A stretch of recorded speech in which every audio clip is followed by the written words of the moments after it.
sponsors, students, Amjambo. Good afternoon. You know, I don't understand, and I was just asking Victor now, how it is, I was asking Victor and Mike, that Nairobi has never held an innovation week by the county government of Nairobi.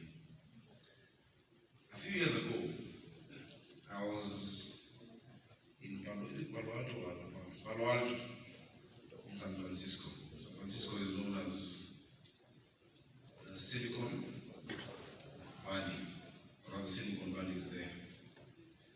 And I was part of a delegation of members of parliament from across the world under the NDI, National Democratic Institute.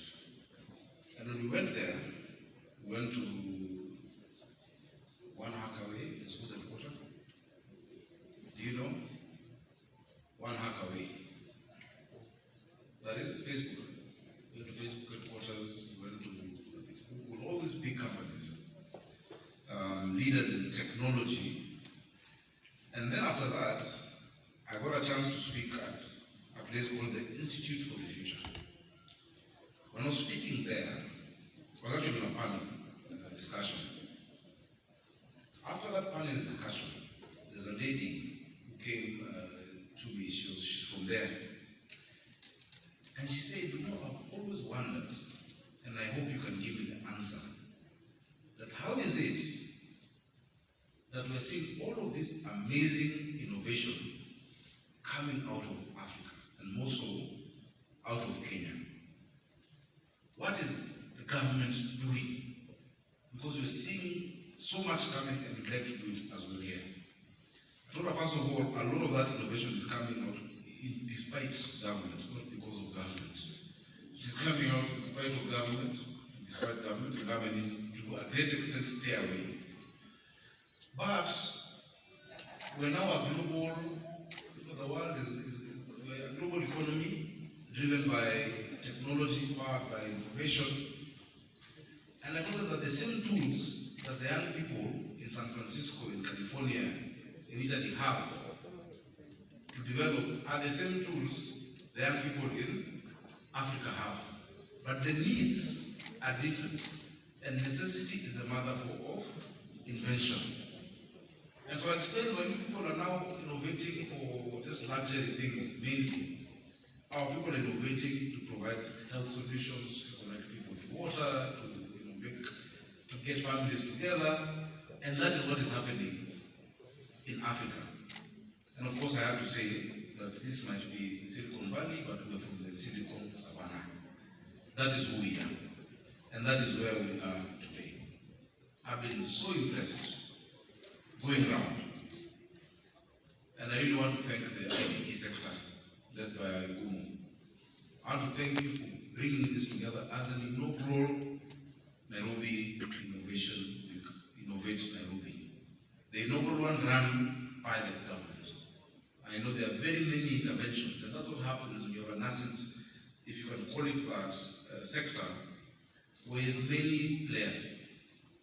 The role the government has, and I'll speak to it when I get to my speech, is really to facilitate.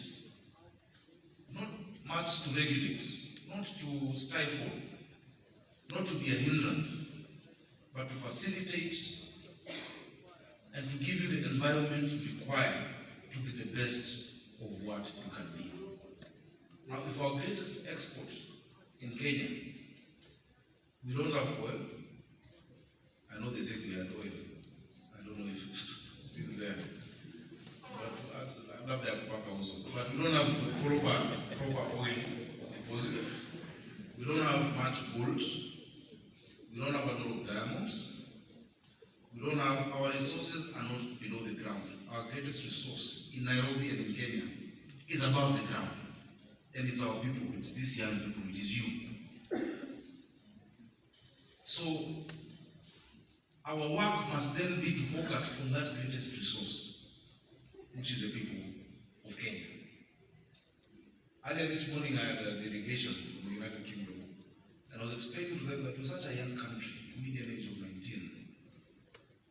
But that has always been seen as a challenge or a problem is an opportunity and is our greatest asset. These young, smart, innovative people that we have. And so I want to commit to you that your county government will do whatever it takes to develop this human capital, to make sure that we can thrive and that we can export solutions, especially solutions that are rapidly scalable through supporting the startup ecosystem and the tech community. Ladies and gentlemen, it is an immense pleasure to welcome so many exceptional innovators, entrepreneurs, techies, partners, sponsors, and Nairobians to this inaugural Nairobi Technology Week. I want to begin by distinguishing innovation and digital economy. We all know how good Nairobi's innovators and creatives have been at coming up with creative answers to problems, from payments, applications, which everyone talks about, to eating out. We don't doubt that we have the energy and the creativity to find solutions to any number of our problems. The difficulty is connecting these solutions to the problems that they're designed to solve, iterating them so that we can get better with time, and building the networks, the skills, and the institutions that will let us innovate faster and let innovators reap the benefits of their creativity. We have shown that we're good at innovating, which is the business of finding new solutions to problems. We all know. But we need to make sure that we're just as good at the business of building a digital economy. And the business of building a digital economy needs to be deliberate. It can't just keep on happening as it has been happening.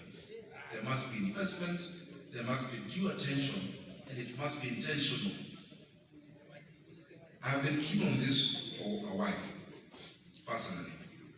When I served the people of Nairobi, when I served the people as your senator, together with colleagues, we drafted the startup bill of 2021, which eventually passed in December in the Senate of that year, but it did go through the National Assembly. I think there were a number of hurdles set up, and we worked with Victor on that at that time, and with a number of people around the startup ecosystem.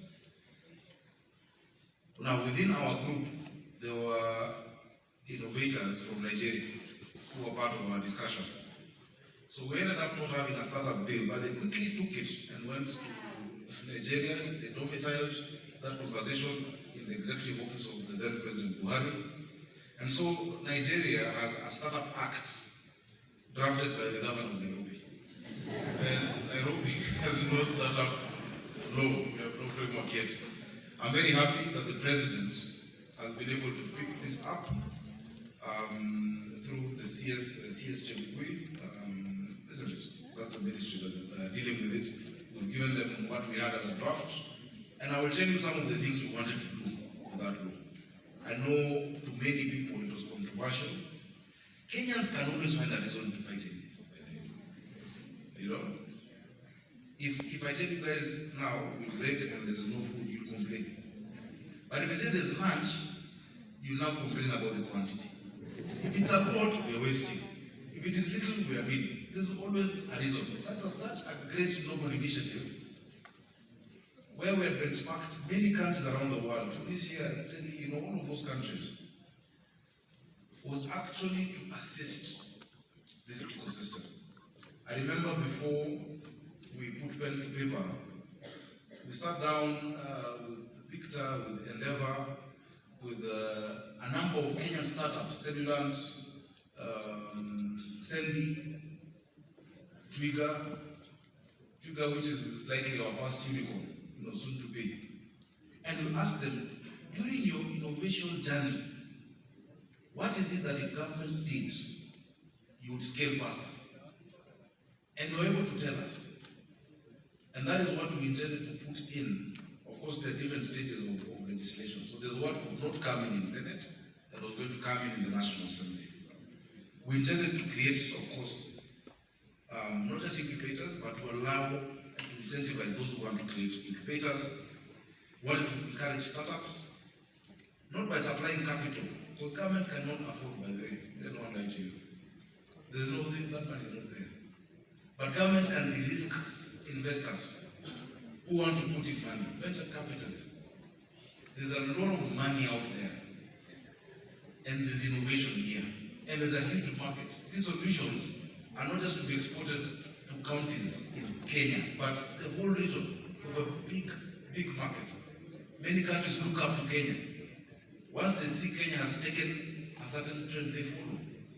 But if you can de-risk investment into our startups, that once we categorize whatever innovation you have, whatever your idea you have as a scalable solution, and we register you as such, then if an investor puts in money, we can say 30% of that investment can be guaranteed by us as government if it doesn't work out in 3-4 years. Let me tell you, people will flood this place. Just next month, I think next month or October, we are hosting the first global summit of Kaufman Fellows. Kaufman Fellows, I'm sure you know, one of the biggest group of venture capitalists and investors. And when I talk to Jeff Harback, because we chat about, they're really excited to come and see what we can showcase. And we want to be able, even from those of you who are going to exhibit this week, to provide some of you. These are people who've invested in Netflix, huge. There's a lot of capital out there that just needs us to be prepared and to be ready. And that is what our commitment to you is.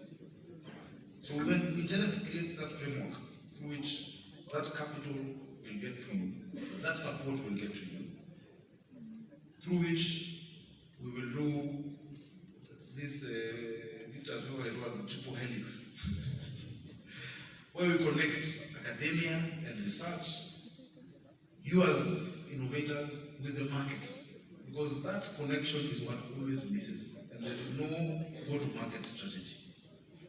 We're proud of the start that we made that year, and we're even prouder that since now the people of Nairobi trusted myself and Njoroge Mushiri with the responsibility of leading this county, we have committed even closer cooperation with the tech ecosystem, with startups, and to continue cooperating with partners locally and internationally, our techies, our creatives and entrepreneurs. And I keep talking about our creatives because you're all creatives. The first thing we did when we got in was to lift a very archaic and colonial and silly ban on photography in the CBD. Why would you stop people from coming to just take photos? Now people drive within the CBD on Saturday or Sunday, and you see young people, creatives, taking photos, taking videos, making money. So just stop, don't even do much. Stopping things that don't make sense is also part of providing leadership. Before I say more about policy events that we hope to see this week, because I'm sure it's going to be an exciting week, I can't wait to come again and again and listen more, have deeper interactions, better than just the walkthrough that I was able to do. Let me say something about 3 key areas which we hope to see clear progress. The first is government. We have all seen the kind of difference automation of services has made. Payments being quicker, accountability is easier, corruption is harder. I keep saying technology, you are doing your work.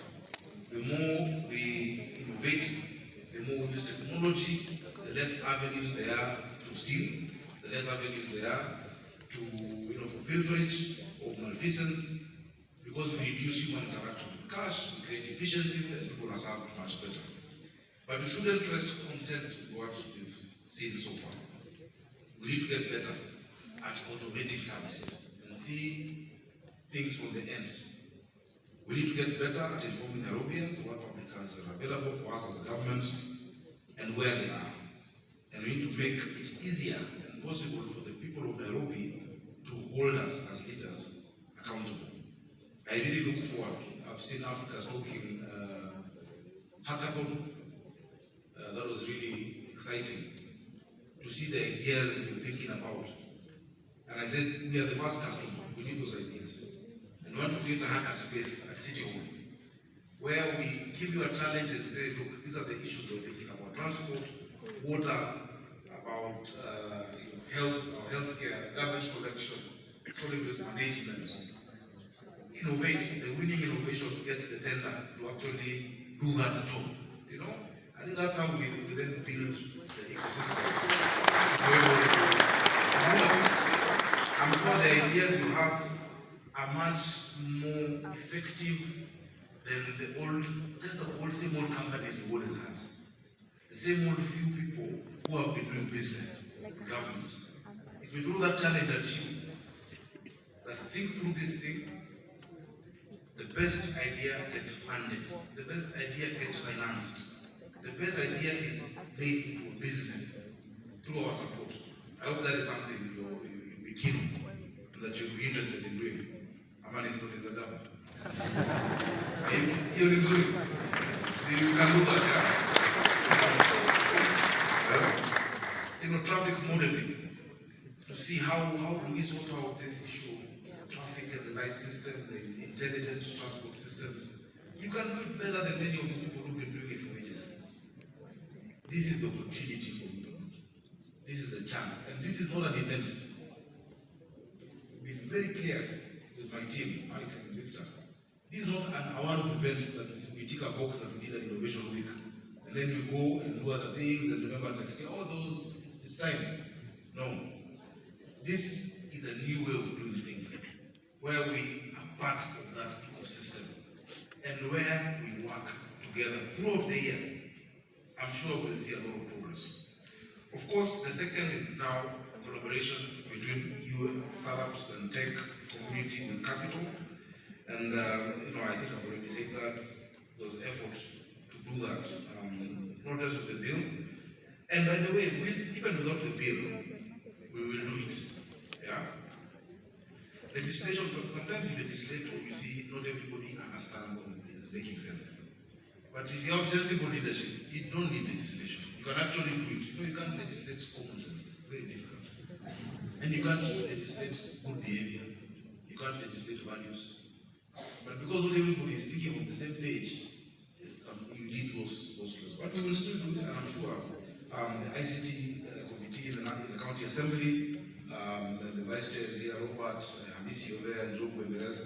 Let us see what to do so that we can protect these companies that are coming up, and these ideas and these innovations. We should not have trouble doing this.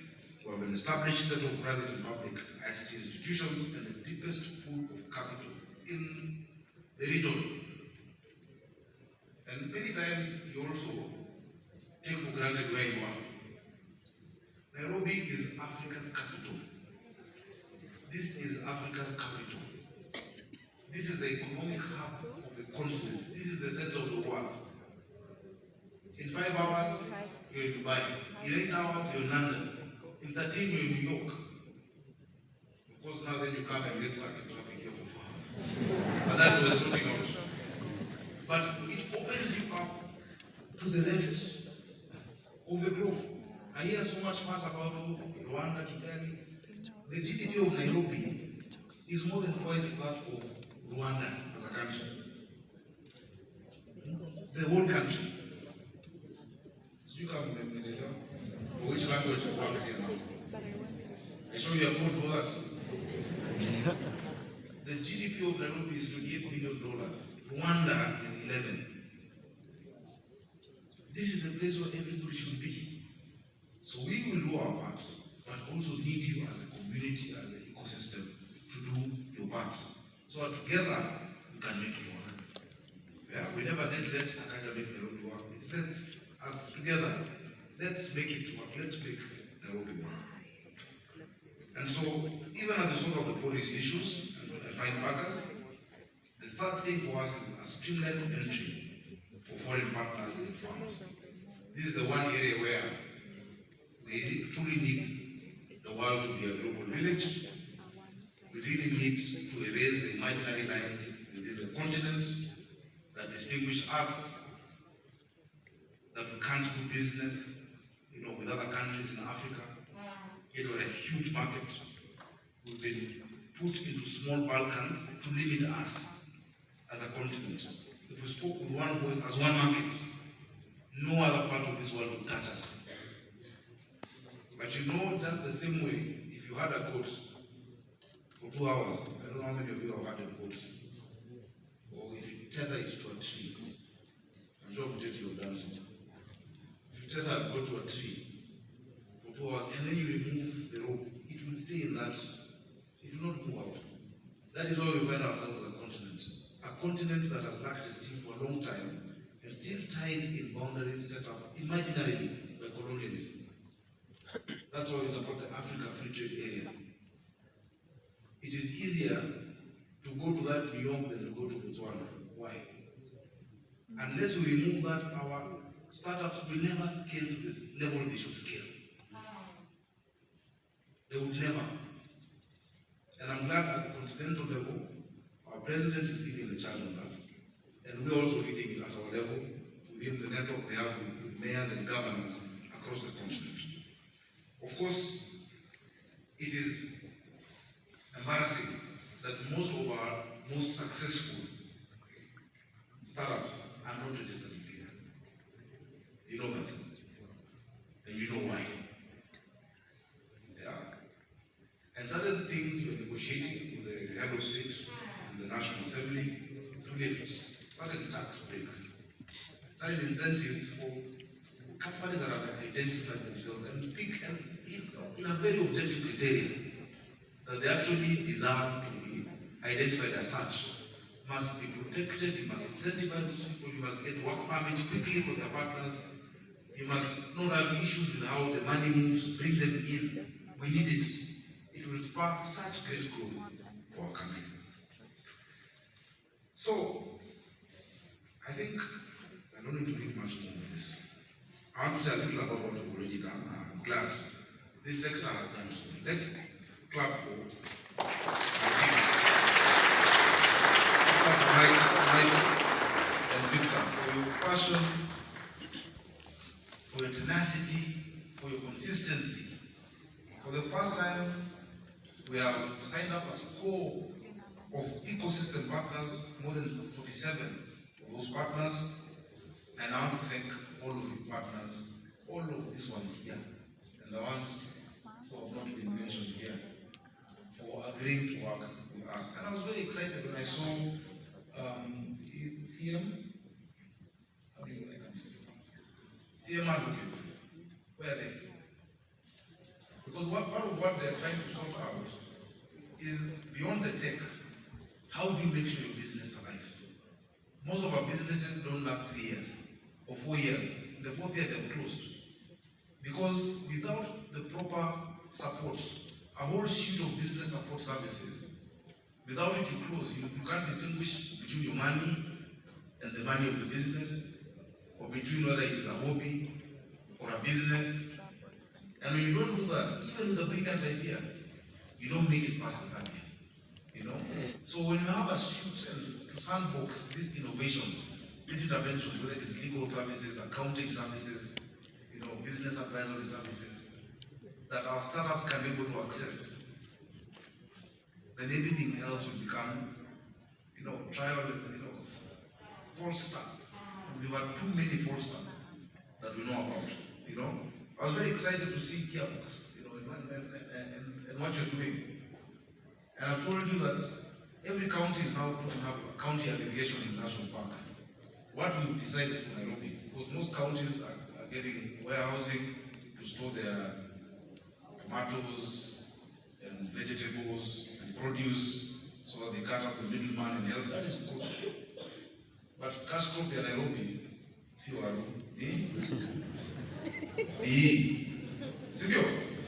as our cash crop is brains, it's our young people. So Nairobi's KAIPO, Aggregation Industrial Park, is going to incubate and actually to create a platform for startups and look for the incentives for them. Do manufacturing, like what you're doing. So for this housing that is being done, and I'm told this year, just because of the rates that have gone up, 95 billion is available. All those doors, windows, furniture will come from Nairobi's Aggregation and Industrial Park. And I hope we're working together at that time. Yeah? And you Muteti, with the Duakalis. So I will put common user facilities. I've loved those machines I've seen that they can use. And as Victor said, when your startup is hardware focused, it's a bit more expensive. So we can buy the machines, we as a the government. We will buy machines as Nairobi County government, big machines,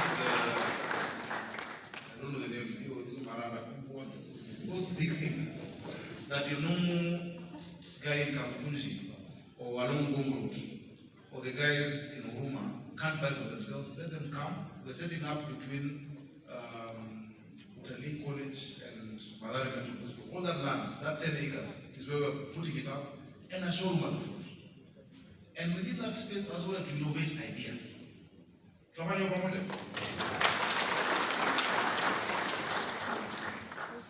It was very nice and exciting to see liquid. And the lady, when the ladies were speaking about carbon, it was so smart. Carbon capture, and you're the nana, and it is what you're doing with. Yes, there's your partner. Nairobi, we seek to be the first net zero city on the continent. They have shown us a machine that they've innovated. One machine is the equivalent of how many trees? 1,000 trees. The capturing of carbon from that one machine is like 1,000 trees. Please clap for them. The examples are endless. The Internet of Things, IoT, yeah? And the interventions around smart meters and water systems, Web3. You guys, imagine your governor knows those things.